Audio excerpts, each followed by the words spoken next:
જાણીશું સમાચાર વિસ્તારથી। સુરત આરટીઓ કચેરીના ડ્રાઇવિંગ ટેસ્ટ ટ્રેક ઉપર ટેસ્ટ આપવા આવી રહેલા અરજદારોને ભારે ભીડનો સામનો કરવાનો વારો આવ્યો છે। સુરત આરટીઓમાં ટુ વ્હીલર ડ્રાઇવિંગ ટેસ્ટ માટે 40 દિવસનું વેઇટિંગ બતાવી રહ્યું છે। ઉનાળાના વેકેશન હોવાથી વિદ્યાર્થીઓ પણ તેમનું ડ્રાઇવિંગ લાયસન્સ કઢાવવા માટે રાહ જોઈ રહ્યા છે, પરંતુ આરટીઓના સર્વરમાં ખામી આવી જતા કામકાજ ઘણીવાર અટકી રહ્યું છે અને અરજદારોને પણ હાલાકીનો સામનો કરવો પડી રહ્યો છે। રાજ્યમાં હાલ વિદ્યાર્થીઓ માટે ઉનાળુ વેકેશન ચાલી રહ્યું હોવાથી વિદ્યાર્થીઓ પણ તેમના ડ્રાઇવિંગ લાયસન્સ કઢાવવા માટે લાઇનમાં લાગ્યા છે। ત્યારે સુરત આરટીઓનું સર્વર ઘણીવાર આરટીઓ કર્મચારીઓનો સાથ ન આપી રહ્યું હોવાનું જાણવા મળી રહ્યું છે। હાલમાં જો ટુ વ્હીલરની ટેસ્ટ આપવી હોય તો અરજદારને 7મી જુલાઈની એપોઇન્ટમેન્ટ મળી રહી છે, એટલે કે 40 દિવસનું વેઇટિંગ બતાવી રહ્યું છે, જેના કારણે અરજદારોએ ખૂબ જ હાલાકીનો સામનો કરવો પડી રહ્યો છે। આરટીઓમાં ટુ વ્હીલરની ડ્રાઇવિંગ ટેસ્ટ માટે રોજના 275 લોકોને એપોઇન્ટમેન્ટ આપવામાં આવી રહી છે। લાંબુ વેઇટિંગ હોવાથી હજારો અરજદારો એડવાન્સમાં એપોઇન્ટમેન્ટ લઈને ટેસ્ટ આપવાની રાહ જોઈ રહ્યા છે। ત્યારે હવે ડ્રાઇવિંગ ટેસ્ટ ટ્રેકનો સમય વધારી એપોઇન્ટમેન્ટની સંખ્યા વધારવા માંગ ઉઠી છે। હાલમાં હાલત એવી છે કે ઘણા છોકરાઓને હાલાકી પડે છે। 40 દિવસનું ટુ વ્હીલરમાં વેઇટિંગ આવી રહેલું છે। જો કે સરકારશ્રી એમને 6 મહિનાનું કાચું લાયસન્સ આપે જ છે, પણ મહિના પછી પહેલી ટ્રાય અપાય એટલે આમ જોવા જઈએ તો 3 થી 4 ટ્રાય તો મિનિમમ અપાઈ શકાય 40 દિવસનું વેઇટિંગ હોય તો પણ જે લોકોને ભણવાનો ઇસ્યુ જે બધું આવે છે એના કારણે ભારણ વધી રહેલું છે। અહીંયા વેકેશન ટાઈમ ચાલે છે એટલે છોકરાઓ પણ લાયસન્સ કઢાવવા આવે છે, સ્કૂલના છોકરાઓ। હવે એ સદુપરાંત બી સર્વરના ઇસ્યુઝ પણ આવી રહેલા છે। સર્વરના ઇસ્યુ માટે વારંવાર આરટીઓસી સાહેબ દ્વારા રેગ્યુલર ઈમેલ એનઆઈસીમાં બધે સીઓટીમાં કરવામાં આવે છે, પણ સર્વરના ઇસ્યુઝને કારણે આ લોકો પણ મજબૂર થઈ જાય છે, કારણ કે કામનું ભારણ પણ વધી રહેલું છે અને જેટલું લેટ થશે એટલું કામનું ભારણ આ લોકોનું વધશે ઇન્સ્પેક્ટરોનું। એટલે આરટીઓસીનો કોઈ વાંક જ નથી। સવારના 7, 7:30, 8 વાગ્યાથી ટ્રાય ચાલુ થાય છે, રાતના 7 વાગ્યા સુધી ઓલમોસ્ટ 12 કલાક ટ્રાય લેવાય છે ટુ વ્હીલરની। 40 દિવસના વેઇટિંગ છે એટલે બંને રીતે લોકોને પણ હાલાકી પડે છે અને આરટીઓને પણ હાલાકી પડે છે। હાલ વેકેશનનો માહોલ ચાલી રહ્યો છે, ત્યારે મોટી સંખ્યામાં વિદ્યાર્થીઓ પણ લર્નિંગ લાયસન્સ કઢાવી રહ્યા છે। તે સાથે ઘણી વખત એવું બનતું હોય ઓનલાઈન ફોર્મ ભરવાની સાઇટ પણ બંધ થઈ જતી હોય છે, પરીક્ષા આપવા માટેનું કોમ્પ્યુટર એપ પણ બંધ થઈ જતું હોય છે, જેથી આવી સમસ્યાઓની સીધી અસર અરજદારો તથા આરટીઓમાં કામ કરતા કર્મચારીઓને પણ પડી રહી છે। કામનું ભારણ વધારવા માટે આરટીઓ કર્મચારીઓ સવારે 8 થી સાંજે 7 વાગ્યા સુધી ડ્રાઇવિંગ ટેસ્ટ શરૂ કર્યું છે। સુરત શહેરમાં ગુનાઓ પર અંકુશ રાખવા માટે પોલીસ તંત્ર સતત પ્રયાસ કરી રહ્યું છે। તાજેતરમાં જ ઝોન 6 પોલીસ દ્વારા ભેસ્તાન પોલીસ સ્ટેશન ખાતે વિસ્તારના 73 અસામાજિક તત્વોને બોલાવી સખ્ત સૂચના આપવામાં આવી હતી। આ તમામ લોકો મિલકત સંબંધિત ગુનાઓમાં આરોપી છે અને હાલ જામીન પર છે। ઝોન 6માં આવતા અલગ અલગ 8 પોલીસ સ્ટેશનના કુલ 73 આરોપીઓને ભેગા બોલાવવામાં આવ્યા હતા। આ બધા આરોપીઓ વિવિધ ચોરી, ઘરફોડ ચોરી તથા મિલકત સંબંધિત ગુનાઓમાં સંડોવાયેલા છે। તેઓ હાલમાં જામીન પર છે। તમામને પોલીસ સ્ટેશન બોલાવીને કડક સૂચના પોલીસ દ્વારા આપવામાં આવી છે। ડીસીપી રાજેશ પરમારે જણાવ્યું હતું કે આવા તમામ આરોપીઓને સમજાવવામાં આવ્યું છે કે હવે કોઈપણ પ્રકારના ગુનાઓમાં સંડોવાતા નહીં, કાયદામાં રહીને જીવન જીવવા કડક રીતે સૂચના આપવામાં આવી છે। સાથે જ આ તમામ 73 લોકો પર પોલીસ સતત નજર રાખી રહી છે। પોલીસે આ આરોપીઓને ચેતવણી આપી છે કે જો ભવિષ્યમાં કોઈ ગુનામાં પકડાશે તો તેમના વિરુદ્ધ તડીપાર કે પાસા હેઠળ કડક કાર્યવાહી કરવામાં આવશે। આ અગાઉ પણ સુરત પોલીસ દ્વારા આવા અસામાજિક તત્વો સામે આ રીતે કાર્યવાહી કરાઈ હતી અને ભવિષ્યમાં પણ આવા પગલાં સતત લેવામાં આવશે એમ પોલીસ તરફથી જણાવવામાં આવ્યું છે। અગાઉ 17 માર્ચે સુરત શહેરના વિવિધ વિસ્તારોમાં સતત અસામાજિક તત્વોની હિલચાલ પર નજર રાખવામાં આવી હતી। અમરોલી કોસાડ આવાસમાં સફળ કોમ્બિંગ ઓપરેશન બાદ ઉધના વિસ્તારમાં પણ આ અભિયાનને તેજ કરવામાં આવ્યું હતું। ઉધના પોલીસ સ્ટેશન દ્વારા રાત્રિ દરમિયાન અચાનક કોમ્બિંગ હાથ ધરાયું હતું, જેમાં 40થી વધુ પોલીસકર્મી જોડાયા હતા। પોલીસે માત્ર શંકાસ્પદ શખ્સોને ચેક નથી કર્યા, પણ અસામાજિક તત્વોના ઘરોમાં પણ અચાનક દરોડા પાડ્યા હતા। તડીપાર કરાયેલા અને પાસા લાગેલા શખ્સોની વિગતવાર તપાસ કરવામાં આવી હતી, જેથી શહેરમાં કાયદો વ્યવસ્થાને વધુ મજબૂત બનાવી શકાય। સુરત પોલીસે અત્યાર સુધીમાં 500થી વધુ ગુનાહિત ઇતિહાસ ધરાવનારા લોકોની યાદી બનાવી ચેતવણી આપી હતી કે જો ગુનાહિત પ્રવૃત્તિઓ છોડશે નહીં તો તેમના વિરુદ્ધ ગુજસીટોક દાખલ કરવામાં આવશે। આજ રોજ પોલીસ કમિશનર સાહેબની સૂચના હેઠળ આજે ઝોન 6ના ટોટલ 8 પોલીસ સ્ટેશનના 73 આરોપીઓ જે મિલકત સંબંધી ગુનામાં આવ્યા હતા અને જામીન પર છૂટ્યા હતા તેવા 73 આરોપીઓને આજે ભેસ્તાન પોલીસ સ્ટેશન ખાતે એકઠા કરવામાં આવ્યા હતા। દરેકને સૂચના આપવામાં આવી કે પોલીસની તમારી પર વોચ છે। તેમના લેટેસ્ટ ફોટા લેવામાં આવ્યા, લેટેસ્ટ મોબાઈલ નંબર લેવામાં આવ્યા તથા એમને એ પણ સૂચના કરી કે તમે હવે કાયદાના ધોરણે પોતાનું જીવન ગુજારો, અન્યથા પોલીસ તમને બીજા ગુનામાં લેશે, બીજો ગુનો કરશો અને પાસા તડીપાર જેવા સખત અટકાયતી પગલાં તમારા લેવામાં આવશે. આમાં આ રીતે દરેકને સમજ કરવામાં આવી.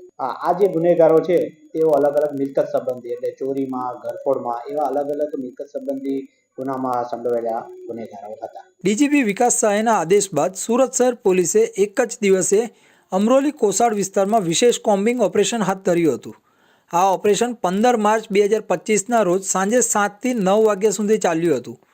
શહેરના સૌથી સંવેદનશીલ વિસ્તાર અમરોલી કોસાડ વિસ્તારમાં વિશેષ કોમ્બિંગ ઓપરેશન હાથ ધરવામાં આવ્યું હતું, જેમાં અમરોલી કોસાડ વિસ્તારમાં કરાયેલા કોમ્બિંગ ઓપરેશન દરમિયાન કુલ 100થી વધુ શંકાસ્પદ તત્વોને ગુનેગારોની તપાસ કરવામાં આવી હતી. જીપી એક્ટ કલમ 135 હેઠળ 7 અને કલમ 142 હેઠળ 2 લોકો સામે કાર્યવાહી, પ્રોહિબિશન કબજાના 4 કેસ, બીએનએસએસ કલમ 126 અને 170 મુજબ 28 શખ્સની તપાસ, 40 MCR ચેક, 4 હિસ્ટ્રી શીટર ગુનેગારોની ચકાસણી, 7 નાસ્તા ફરતા આરોપીઓની તપાસ, 8 લિસ્ટેડ બુટલેગર અને 2 જુગારી પર ચેકિંગ હાથ ધરવામાં આવ્યું હતું. સુરતમાં વરાછાના અવસર ફેટાવાળાને ત્યાં પાર્ટ ટાઈમ એકાઉન્ટન્ટ તરીકે જોડાયેલા યુવકે શેઠનું જ એકાઉન્ટ સાફ કરી નાખ્યું હતું.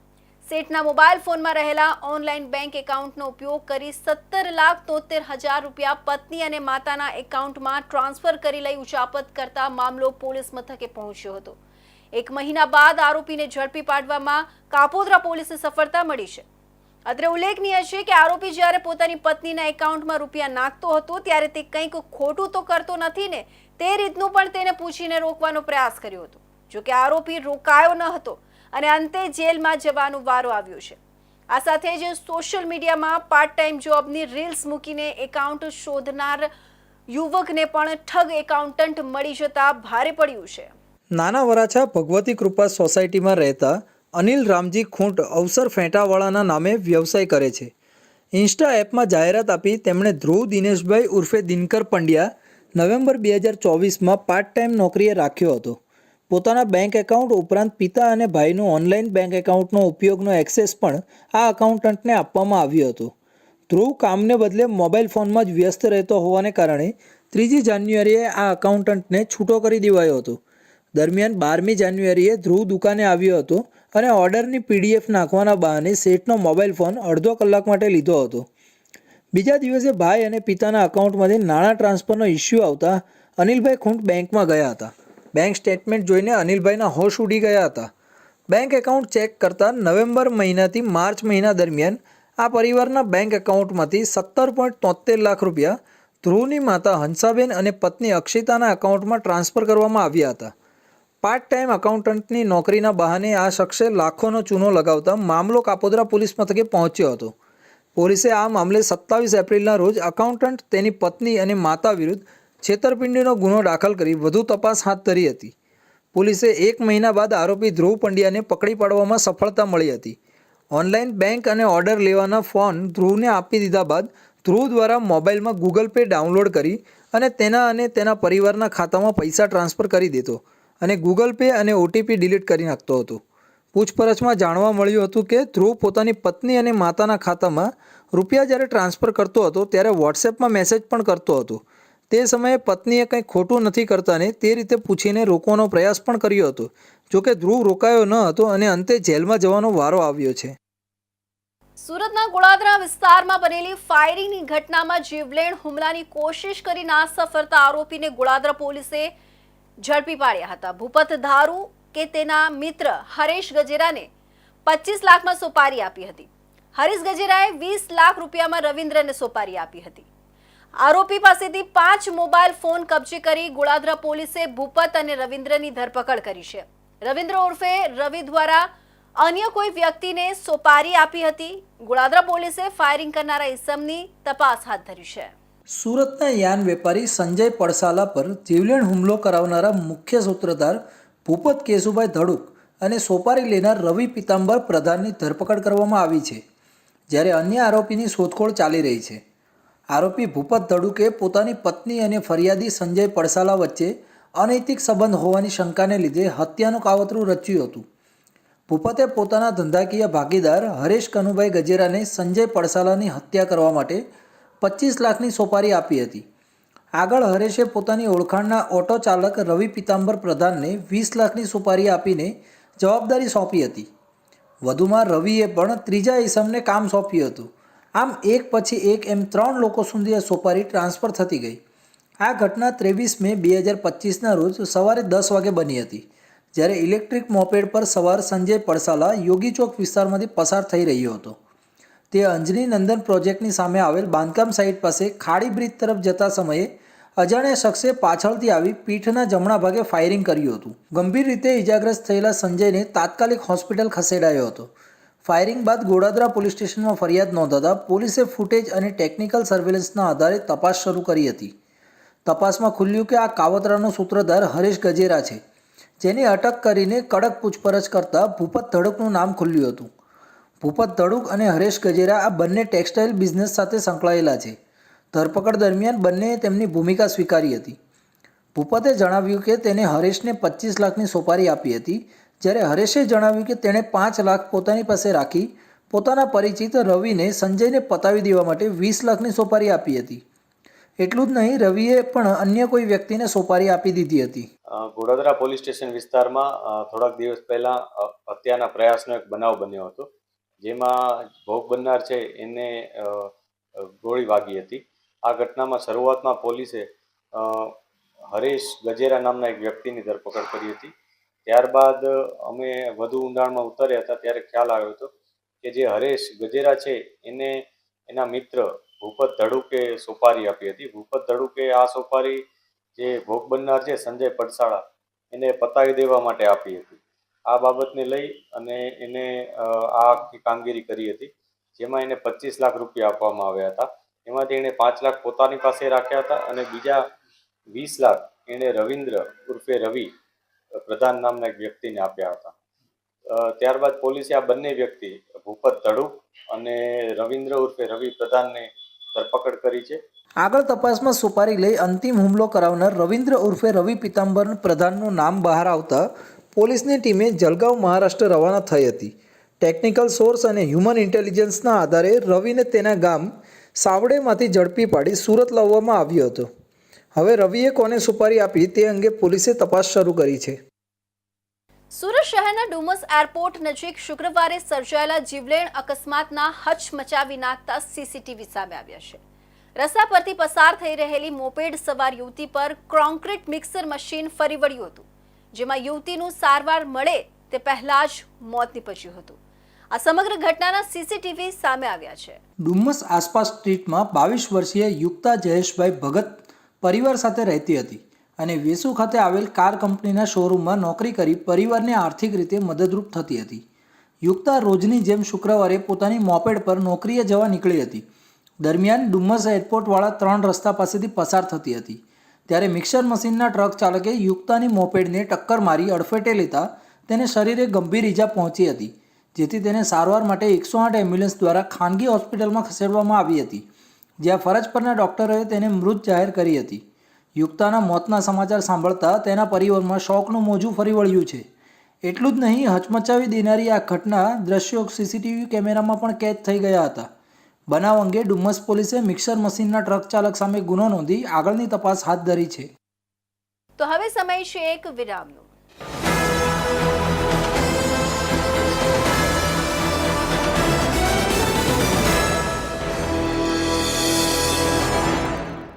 મુદ્દાઓ છે દેશના, પેનલ પર થશે ચર્ચા, વાતમાં થશે સ્પષ્ટ સંવાદ. અમે લાવીએ છીએ તમારા પ્રશ્નોને મંચ પર.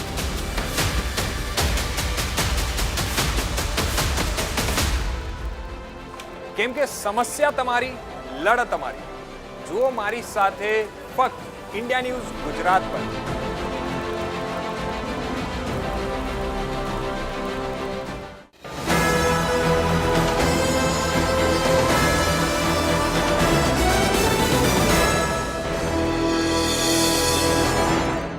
વિરામ બાદ ફરી આપ સૌનું સ્વાગત છે. ડાયમંડ સિટી સુરત હવે ઓર્ગન ડોનર સિટી તરીકે ખ્યાતિ પામી રહ્યું છે. જીવનદીપ ઓર્ગન ડોનેશન ફાઉન્ડેશન દ્વારા 24મું અંગદાન કરાવવામાં આવ્યું હતું.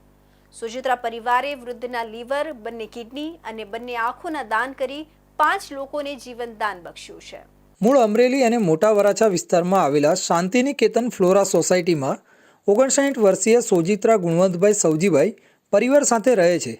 પરિવારમાં એક દીકરો અને 2 દીકરી છે. ગુણવંતભાઈ હાલમાં નિવૃત્ત છે. ગત 26 મેના રોજ રાત્રે રામચોક મોટા વરાછા ખાતે સાયકલ ચલાવતી વેળાએ સામાન્ય અકસ્માતમાં બેલેન્સ ગુમાવતા પડી જવાથી દર્દીને માથાના ભાગે ગંભીર ઈજા થતાં તેઓને એમ્બ્યુલન્સ મારફતે નજીકની પીપી સવાણી હોસ્પિટલ ખાતે બેભાન અવસ્થામાં હોસ્પિટલ પહોંચ્યા હતા, જેથી આઈસીયુના સ્પેશિયાલિસ્ટ ડૉક્ટર જિગ્નેશ ગેંગડિયા અને ન્યુરોસર્જન ડૉક્ટર હિતેશ ચિત્રોડા દ્વારા જરૂરી મગજના રિપોર્ટ કરાવ્યા હતા. સઘન સારવાર બાદ doctor Jignesh Gengadiya, doctor Hitesh Chitroda, doctor Nirav Sutariya, doctor Anil Tanti અને પૂનમ સાવલિયા દ્વારા દર્દીને બ્રેન ડેડ જાહેર કરવામાં આવ્યા હતા. દર્દીનું અંગદાન થઈ શકે તેમ હોય તે માટે ડૉક્ટર હિતેશ ચિત્રોડા અને ડૉક્ટર જિગ્નેશ ગેંગડિયાએ Jeevandeep organ donation foundation trust, સુરતના founder PM Gondaliya, Vipul Talaviya, doctor Nilesh કાછડિયાનો સંપર્ક કર્યો હતો. જીવનદીપ ઓર્ગન ડોનેશન ફાઉન્ડેશનની ટીમ પીપી સવાણી હોસ્પિટલ ખાતે પહોંચી ત્યાં એકત્ર થયેલ ગુણવંતભાઈ સોજિત્રાના પરિવારના સભ્યો સાથે મળ્યા હતા. અંગદાનથી કેટલા લોકોનું જીવન બચી શકે એ આ સોજિત્રા પરિવાર વિશેષ સમજી શકતા હોય સોજિત્રા પરિવારના અન્ય મોભી યુવાનો અને મિત્રો દ્વારા આ શ્રેષ્ઠ કાર્યમાં સાથે રહીને હૂંફ અને પ્રેરણાત્મક બળ પૂરું પાડ્યું હતું. પીપી સવાણી હોસ્પિટલથી ડૉક્ટર હિતેશ ચિત્રોડા સાહેબ, ડૉક્ટર જિગ્નેશ ગેંગડિયા સાહેબનો ફોન આવ્યો હતો. અમારે ત્યાં એક 59 વર્ષીય મેલ પેશન્ટ દાખલ છે, જેઓ બ્રેન ડેડ છે, આપ આવો અને પરિવારને સમજાવો. અમે અમારા founder PM Gondaliya, doctor Nilesh Kachhadiya team સાથે અમે પેશન્ટના રિલેટિવને મળ્યા. સોજિત્રા પરિવારના ગુણવંતભાઈ બ્રેન ડેડ હોવાથી તેઓના પરિવારને સમજ આપી કે એ લોકોએ અન્યને નવજીવન મળે એટલા માટે અંગદાન કરવું જોઈએ. પરિવારના નરેશભાઈ સોજિત્રાએ, જેઓ દર્દીના ભત્રીજા છે, તેમને ખૂબ જ વ્યવસ્થિત સમજણ સાથે પરિવારને સમજાવ્યું. અંગદાન માટે પરિવારના સભ્યોની સહમતિ મળતા જીવનદીપ ઓર્ગન ડોનેશન ફાઉન્ડેશન ટ્રસ્ટ તથા પીપી સવાણી હોસ્પિટલ દ્વારા ગુજરાત સરકાર સોટો અને નોટોમાં રજિસ્ટ્રેશન પ્રક્રિયા હાથ ધરવામાં આવી હતી. જીવનદીપ organ donation foundation trust PP Savani hospital તથા સોજિત્રા પરિવારના સંયુક્ત પ્રયાસોથી અંગદાન કરી સમાજ સેવાનું એક ઉત્તમ ઉદાહરણ પૂરું પાડ્યું છે. આ પરિવારના અંગદાનના સંકલ્પ અને વિચાર થકી લીવર અને બંને કિડની અને બંને આંખોના દાન દ્વારા અન્ય 5 લોકોને જીવનદાન મળ્યું હતું. સુરત ખાતે લીવર, અમદાવાદ ખાતે બંને કિડની તેમજ બંને ચક્ષુઓનું દાન લોકદ્રષ્ટિ ચક્ષુ બેંકના ડૉક્ટર પ્રફુલ્લ શિરોયા દ્વારા સ્વીકારવામાં આવ્યું હતું. સુરતના બેસ્તાન વિસ્તારમાં ફરી એકવાર અસામાજિક તત્વોના ત્રાસે દહેશતનો માહોલ સર્જાયો છે. બાળકો વચ્ચેના નાનકડા ઝઘડાથી શરૂ થયેલો વિવાદ માથાભારે શખ્સ બાબા પાર્સલ અને તેના સાગરીતોએ ઘરમાં ઘૂસીને તોડફોડ કરતા હિંસક વળાંક લીધો છે. તલવાર અને લાકડાના દંડા લઈને ઘરમાં તોફાન મચાવનારાઓનો તાંડવ CCTVમાં કેદ થયો છે. હવે ડિંડોલી પોલીસ દ્વારા ફરિયાદ દાખલ કરવાની કાર્યવાહી શરૂ કરવામાં આવી છે અને આરોપીઓ સામે કડક કાયદેસર પગલાં ભરવામાં આવશે. સુરતના ભેસ્તાન વિસ્તારમાં આવાસ વસાહત ફરી એકવાર અસામાજિક તત્વોના આતંકના કારણે ચર્ચામાં આવી છે. ભેસ્તાન આવાસ વિસ્તારમાં એક ઝઘડો મારામારી અને ત્યારબાદ ઘરમાં તોડફોડ સુધી પહોંચ્યો હતો. ઝઘડાની શરૂઆત નાના બાળકો વચ્ચે સામાન્ય વાદ વિવાદથી થઈ હતી. માથાભારે શખ્સ બાબા પાર્સલ અને તેના 6 સાગરીતો હાથમાં તલવાર અને લાકડાના દંડા વડે ઘરમાં તોડફોડ કર્યા બાદ બહાર નીકળતા CCTV કેમેરામાં કેદ થયા હતા. ડિંડોલી પોલીસ દ્વારા મારામારી અને ઘરમાં તોડફોડ અંગે ફરિયાદ દાખલ કરવા અંગે તજવીજ હાથ ધરાઈ છે. ડિંડોલી પોલીસની પ્રાથમિક તપાસ મુજબ ઇરફાન અને બાબા પાર્સલ વચ્ચે અગાઉથી ઉગ્ર વિવાદ ચાલી રહ્યો હતો. જોકે આ વખતે બાળકો વચ્ચે સામાન્ય ઝઘડા મારામારી અને ઘરમાં તોડફોડ સુધી પહોંચ્યો હતો. સ્થાનિકોએ જણાવ્યું હતું કે બાબા પાર્સલ પોતે ભેસ્તાન આવાસમાં માથાભારે છાપ ધરાવે છે અને અગાઉ પણ તેના વિરુદ્ધ ષડયંત્ર અને મારામારીના 2 ગુના નોંધાયા છે. જ્યારે તોફાની ટોળકી ઘરમાં તોડફોડ કરી રહી હતી ત્યારે આસપાસના રહેવાસીઓએ તેમને રોકવાનો પ્રયાસ કર્યો હતો, પણ હથિયારો સાથે આવ્યા હોવાથી તેમની સામે કોઈ ઊભા રહી શક્યા ન હતા. કેટલાક લોકોએ તરત પોલીસને જાણ કરી હતી, જેના આધારે ડિંડોલી પોલીસ ઘટના સ્થળે પહોંચી હતી.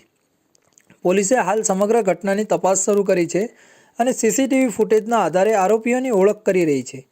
બાબા પાર્સલ અને તેના સાથીઓ સામે કાયદેસરની કાર્યવાહી હાથ ધરવામાં આવશે તેવી માહિતી પોલીસ પાસેથી મળી છે. ચોમાસું શરૂ થવાની થોડીક વાર છે ત્યારે સુરત શહેરના વરાછા વિસ્તારમાં પ્રી મોન્સૂન કામગીરીના ભાગરૂપે ડ્રેનેજ લાઇન નાખવાના કામ બાદ રસ્તો યોગ્ય રીતે ન બનાવતા લોકોને ભારે હાલાકીનો સામનો કરવો પડી રહ્યો છે. આજે ટેમ્પો આઈસરનું ટાયર રસ્તામાં ધસી ગયું હતું, જેથી ભારે ટ્રાફિક જામ સર્જાયો હતો. સુરતના વરાછા વિસ્તારમાં પ્રી મોન્સૂન કામગીરી બાદ લોકોને હાલાકી પડી રહી છે. સુરતના બરોડા નજીક ડ્રેનેજ લાઇન નાખવાની કામગીરી બાદ રસ્તો બરાબર ન બનતા લોકોને હાલાકી સર્જાય છે. ડ્રેનેજ લાઇનની કામગીરી બાદ બરાબર માટે પૂર્ણ ન કરવામાં આવતા રસ્તો બેસી જવાની ઘટના અવારનવાર સામે આવે છે. આ રસ્તા પર પસાર થતા ટ્રકનું ટાયર જમીનમાં ધસી પડ્યું હતું. ટ્રક ફસાયો હોવાના કારણે ટ્રાફિક જામના દ્રશ્યો સર્જાયા હતા. ટ્રાફિક જામના કારણે લોકોને હાલાકીનો સામનો કરવો પડ્યો હતો. અગાઉ પણ ટેમ્પો ટ્રાવેલર આ જ જગ્યા પર રસ્તો બેસી જતા ફસાયો હતો. સુરત મહાનગરપાલિકા અધિકારીઓની ઢીલી કામગીરીને લઈ લોકોને હેરાનગતિ થઈ હતી. હાલમાં રોડ બેસી જવાની ઘટના સામે આવતા એક ટ્રકનું ટાયર રસ્તામાં ધસી પડ્યું, જેના કારણે ટ્રક ફસાઈ ગયો અને ટ્રાફિક જામના દ્રશ્યો સર્જાયા. રસ્તા પરથી પસાર થતા લોકો અને વાહન ચાલકોને ઘણી મુશ્કેલીનો સામનો કરવો પડ્યો. સ્થાનિક લોકો કહે છે કે આ પહેલો બનાવ નથી. અગાઉ પણ ટેમ્પો ટ્રાવેલર આ જ જગ્યાએ રસ્તો બેસી જવાથી ફસાઈ ગયું હતું. સુરત મહાનગરપાલિકા દ્વારા કામગીરી પછી યોગ્ય મટીરિયલથી રોડ બનાવી ન દેવાતા વારંવાર આવી સ્થિતિ સર્જાઈ રહી છે. સ્થાનિકો હવે પાલિકા અધિકારીઓની ઢીલી કામગીરી સામે નારાજગી વ્યક્ત કરી રહ્યા છે અને યોગ્ય પગલાં ભરવાની માંગણી કરી રહ્યા છે. સુરત શહેરમાં ફરી એકવાર ચડ્ડી ગેંગ સક્રિય થઈ ગઈ છે. ડુમસ પોલીસના હાથમાં ચડ્ડી ગેંગ નજરે પડી છે. બ્રાહ્મણ ફળિયામાં ચડ્ડી ગેંગ દેખાઈ હતી. સીસીટીવીમાં આ ચડ્ડી ગેંગ દેખાઈ હતી, જે સોશિયલ મીડિયામાં આ સીસીટીવી ફૂટેજ વાયરલ થયા હતા. ડુમસ પોલીસ આ ચડ્ડી ગેંગ ઉપર શું કાર્યવાહી કરશે તે હવે જોવું રહ્યું. ગુજરાતમાં છેલ્લા ઘણા સમયથી ચોરી કરતી ગેંગનો આતંક ખૂબ જ વધારે જોવા મળે છે. તેમાં પણ ખાસ કરીને ચડ્ડી ગેંગનો આતંક વધ્યો છે. ચોરો ચડ્ડી અને બનિયાનમાં આવીને ચોરીની ઘટનાને અંજામ આપે છે. તાળાબંધ ઘરને નિશાનો બનાવતા હોય છે, જે બાદ ચડ્ડી ગેંગના ચોરો ઘરમાં કિંમતી સામાન પર હાથફેરો કરીને નાસી જાય છે. ત્યારે સુરતના ડુમસ વિસ્તારમાં ચડ્ડી ગેંગનો આતંક સામે આવ્યો છે. સુરતના ડુમસમાં ચડ્ડી ગેંગનો આતંક સામે આવ્યો છે. ડુમસના બ્રાહ્મણ ફળિયામાં ચડ્ડી ગેંગના આટાફેરા જોવા મળ્યા હતા. ચોરી કરવાના ઈરાદે આવેલા ચોરોએ વિસ્તારમાં આટાફેરા મારીને બંધ મકાનોને રેકી કરતા હોવાનું સામે આવ્યું હતું. ચોરો સોસાયટીમાં રાત્રિના સમયે ફરી રહ્યા હતા, જેના લીધે લોકો ભયમાં મુકાઈ ગયા હતા, જે અંગે તેઓએ તાત્કાલિક ડુમસ પોલીસને જાણ કરી હતી. સુરતના ડુમસ વિસ્તારમાં ચડ્ડી ગેંગના આટાફેરાથી લોકોમાં ભયનો માહોલ સર્જાયો હતો. ચડ્ડી ગેંગના સભ્યો સોસાયટીમાં આટાફેરા મારતા હોય જે સીસીટીવીમાં કેદ થઈ ગઈ હતી. તો ડુમસ પોલીસે સીસીટીવીના ફૂટેજ ચકાસ્યા હતા. તેમજ ડુમસ પોલીસે સીસીટીવીના આધારે તપાસ હાથ ધરી હતી. જોકે લોકોમાં ચડ્ડી ગેંગને લઈને ડર જોવા મળ્યો હતો. તો અગાઉ પણ રાજકોટના ગોંડલમાં ચડ્ડી ગેંગનો આતંક સામે આવ્યો હતો, જે ચોરોએ એક મહિનામાં 15 જેટલી ચોરીની ઘટનાને અંજામ આપ્યો હતો. ડબોલી રોડ મનીષનગર પાસે પતરાના શેડના ભંગારમાં ફરી એકવાર આગ લાગતા સુરત મહાનગરપાલિકાનું ફાયર વિભાગ દોડતું થયું. થોડા દિવસ પહેલા પતરાના ડોમમાં આગ લાગવાથી લાખોનું નુકસાન થયું હતું. ફાયર દ્વારા 8 કલાકની ભારે જહેમત બાદ આગ પર કાબુ મેળવ્યો હતો. એ જગ્યા પર રાખવામાં આવેલા કચરામાં ફરી એકવાર આગ લાગતા ડભોલી ફાયર વિભાગની ગાડીઓ ઘટના સ્થળે પહોંચી હતી અને પાણીનો મારો ચલાવી આગને કાબૂમાં લીધી હતી. ડભોલી વિસ્તારમાં મનીષનગર પાસે થોડા દિવસ પહેલાં પતરાના ડોમમાં આગ લાગવાથી લાખોનું નુકસાન થયું હતું. ફાયર દ્વારા કલાકોની ભારે જહેમત બાદ આગ પર કાબૂ મેળવ્યો હતો. ઓનલાઈન માર્કેટિંગ કરતા વેપારીઓનો માલ સપ્લાય કરવાનું ગોડાઉન અહીં તૈયાર કરવામાં આવ્યું હતું. આજે ફરી એક વખત આગ લાગતા ફાયર વિભાગ ઘટના સ્થળ પર પહોંચ્યો હતો. ડભોલી મનીષનગરની પાછળ જે મોટા પતરાના શેરના ગોડાઉન અને બેકરી જેવી દુકાનો હતી, ત્યાં આગ લાગવાની ઘટના બની હતી. આગ લાગ્યા બાદ આગ પર ઘણા દિવસો પહેલાં કાબૂ મેળવી લેવાયો. તમામ સામાન જગ્યા ઉપર હાલ રાખવામાં આવ્યો છે. એ જગ્યા ઉપર રાખવામાં આવેલા કચરામાં ફરી એકવાર આગ લાગતા ડભોલી ફાયર વિભાગની ગાડીઓ ઘટના સ્થળે પહોંચી પાણીનો મારો ચલાવી આગને કાબૂમાં લીધી હતી. ફાયર ઓફિસર રમેશ સેલરે જણાવ્યું કે જે ગોડાઉનમાં થોડા સમય પહેલાં આગ લાગી હતી, ત્યાં જ ફરી એક વખત આગ લાગી હોવાનો કોલ મળતા અમારી ટીમ સ્થળ પર પહોંચી હતી. અગાઉ લાગેલી આગમાં પ્લાસ્ટિકનો બળેલો જથ્થો કોઈ કારણોસર ફરી સળગતા આગ લાગવાનો કોલ મળ્યો હતો, પરંતુ હજી સુધી આગ લાગવાનું ચોક્કસ કારણ જાણવા મળ્યું નથી. ફાયરની ટીમે ઘટના સ્થળ પર પહોંચીને ગણતરીની મિનિટોમાં આગ પર કાબૂ મેળવી લીધો હતો. ભારતની પ્રજાવત્સલ ન્યાયપ્રિય અને સેવાભાવી શાસક લોકમાતા દેવી અહલ્યાબાઈ હોલકરની 300મી જન્મજયંતિના પવિત્ર અવસરે અખિલ ભારતીય ગડરિયા મહાસભા દ્વારા સુરતના રિંગ રોડ સ્થિત એક મંદિર પરિસરમાં ભવ્ય અને શ્રદ્ધાભર્યા કાર્યક્રમનું આયોજન કરવામાં આવ્યું હતું. આ કાર્યક્રમ શ્રદ્ધા, ભક્તિ અને સાંસ્કૃતિક ઉત્સાહના અનોખા સંગમ સાથે સંપન્ન થયો હતો, જેમાં સમાજના ગણમાન્ય નાગરિકો, યુવાનો અને મહિલાઓએ મોટી સંખ્યામાં ઉત્સાહપૂર્વક ભાગ લીધો હતો. લોકમાતા અહલ્યાબાઈ હોલકર, જેમણે પોતાના શાસનકાળ દરમિયાન સાદગી, ન્યાય અને ધર્મના આદર્શો દ્વારા ઇતિહાસ રચ્યો, તેમના યોગદાનને યાદ કરવા આ કાર્યક્રમ એક પ્રેરણાદાયી પહેલ બની રહ્યો. તેમણે ભારતભરમાં મંદિરો, ઘાટો, ધર્મશાળાઓ અને અન્ય ધાર્મિક સ્થળોનું નિર્માણ અને પુનઃનિર્માણ કરાવી ભારતીય સંસ્કૃતિને સમૃદ્ધ બનાવી હતી. આજે પણ તેમના આદર્શોમાં લાખો લોકો માટે પ્રેરણાનો સ્ત્રોત છે. કાર્યક્રમની શરૂઆત લોકમાતા અહલ્યાબાઈની પ્રતિમા પર પુષ્પાંજલિ અને દીપ પ્રાગટ્યથી થઈ, જેમાં શાંતિ અને સમૃદ્ધિ માટે વિશેષ પૂજા અર્ચના કરવામાં આવી. યુવાનો અને બાળકો દ્વારા લોકમાતાના જીવન અને કાર્યો પર આધારિત નૃત્ય, નાટક અને ગીતોની રજૂઆત કરવામાં આવી, જેમણે ઉપસ્થિત લોકોના હૃદય સ્પર્શી લીધા. અખિલ ભારતીય ગડરિયા મહાસભાના પદાધિકારીઓને જનસભામાં લોકમાતાના ન્યાયપ્રિય શાસન, સેવાભાવ અને સમાજ પ્રત્યેની તેમની અપાર નિષ્ઠાને યાદ કરી. તેમણે નવી પેઢીને આ આદર્શોને અપનાવી સમાજના ઉત્થાન માટે કામ કરવા પ્રેરણા આપી. મહાસભાએ લોકમાતા અહલ્યાબાઈના મૂલ્યોને આગળ લઈ જવા માટે અને શિક્ષણ, સમાજસેવા તેમજ સાંસ્કૃતિક જાગૃતિ માટે કામ કરવાનો સંકલ્પ લીધો. અખિલ ભારતીય ગડરિયા મહાસભાના અગ્રણીઓએ જણાવ્યું કે આ કાર્યક્રમ માત્ર લોકમાતા અહલ્યાબાઈના જન્મ જયંતિની ઉજવણી નથી, પરંતુ તેમના દ્વારા બતાવેલા માર્ગ પર ચાલવાનો એક પ્રયાસ છે. આજની યુવા પેઢીને તેમના જીવનમાંથી પ્રેરણા લઈ સમાજ માટે યોગદાન આપવું જોઈએ અને તેમના આદર્શોને નવી પેઢી સુધી પહોંચાડવા માટે કટિબદ્ધ છીએ. कार्यक्रम अपना अहिल्याबाई होलकर का है और पूरे देश में 300वीं जयंती हमारे समाज के लोग मना रहे हैं, तो हम लोगों ने भी सोचा कि सूरत शहर में 300वीं अहिल्याबाई होलकर की जयंती मनाई जाए और यहाँ पे हनुमान जी के मंदिर पे 300वीं जयंती मना रहे. सूरत में कार्यक्रम बहुत अच्छा लगा और बहुत अच्छा समाज के लोग, हमारे सभी समाज के वरिष्ठ समाज सेवी लोग आए और अहिल्याबाई होलकर की जयंती मनाई.